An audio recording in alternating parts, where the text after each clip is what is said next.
요즘같이 초연결 사회에서 내가 혜택받을 수 있는 사업이 문체부 안에만 있다고 생각하시면 크나큰 오산일 것입니다.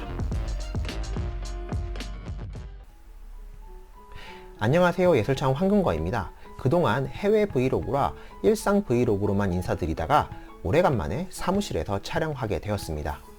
올해도 늦은 감이 있지만 정부 지원 사업 트렌드에 대해서 말씀드려볼까 합니다.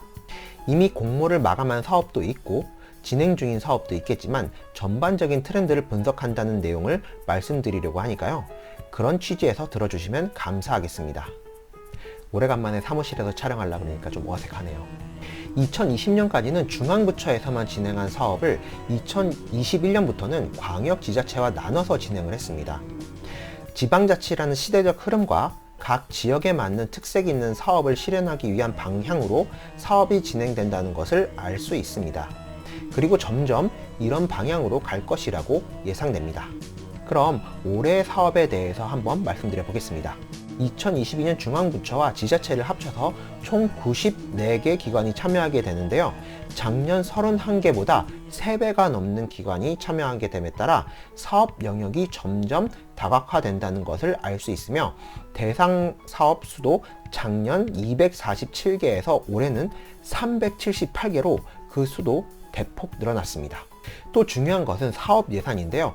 작년 1조 6,243억 원에서 올해는 총 3조 6,668억 원으로 YOY 전년 대비 2배가 넘게 늘어난 2조 423억 원이 증가하였습니다. 이는 그래프에서 보시다시피 2016년 이래 매년 지원 기관과 대상 기업 그리고 지원 예산이 급격하게 늘어나는 추세라고 볼 수 있습니다.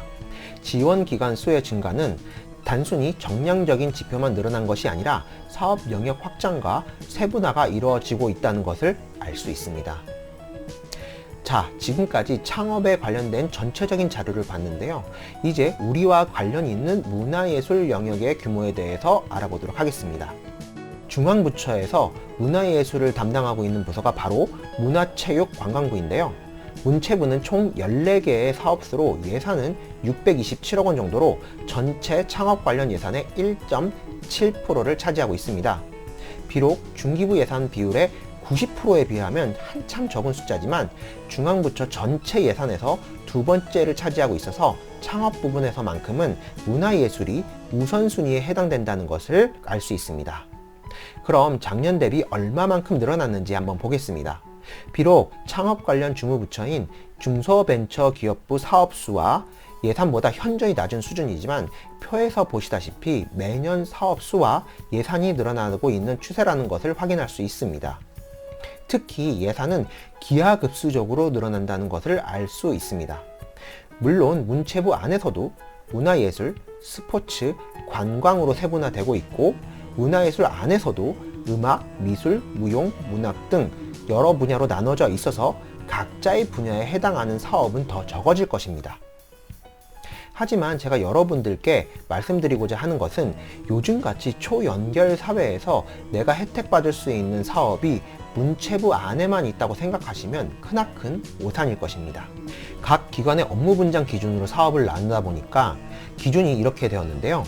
중소벤처기업부 안에도 문화예술 분야가 혜택받을 수 있는 사업이 많고 또 각 지자체마다 문화예술 관련 사업은 더더욱 많습니다.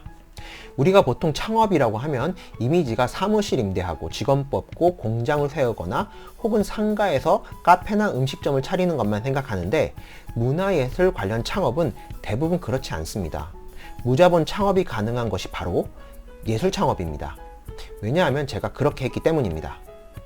미국의 유명 스타트업들이 대부분 자신의 집에 있는 차고에서 시작했듯이 저도 처음에는 집에서 창업을 했습니다. 그리고 제가 혜택받을 수 있는 정보들을 매일매일 업데이트하고 여기저기 지원하다 보니까요.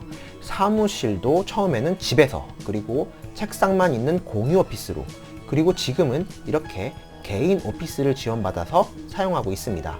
그 정보를 모아놓은 플랫폼이 바로 예술창업 황금거의 카페인 것이고 지금도 예술가들을 위해 매일매일 유용한 정보를 업데이트하고 있습니다. 가시면 예술창업 말고 작품 공모, 복지나 주거, 취업, 전시 등 시각예술과 관련된 유용한 정보는 분야와 상관없이 업데이트하고 있으니까요. 많은 활용 부탁드립니다. 물론 공짜입니다. 또한 저의 경우 예술작품에 대한 시제품도 지원 사업을 통해 만들 수 있었고, 앞으로 소개할 어메니티 갤러리도 지원 사업을 통해 만들 수 있었습니다. 심지어 세무 신고 비용이나 인사 시스템, 크라우드 펀딩 수수료, 홍보 영상, 직원 인건비까지 모두 지원 사업을 통해 혜택을 받을 수 있었습니다. 이를 발판으로 형성된 기업 이미지 증가로 지원 사업 이외에 다른 사업도 수주할 수 있었고, 이제는 지원 사업 없이 자립할 수 있는 기반을 만들어 보려고 합니다. 저는 개인적으로 우리 예술가들이 창업을 창작으로 생각하시면 좋을 것 같습니다.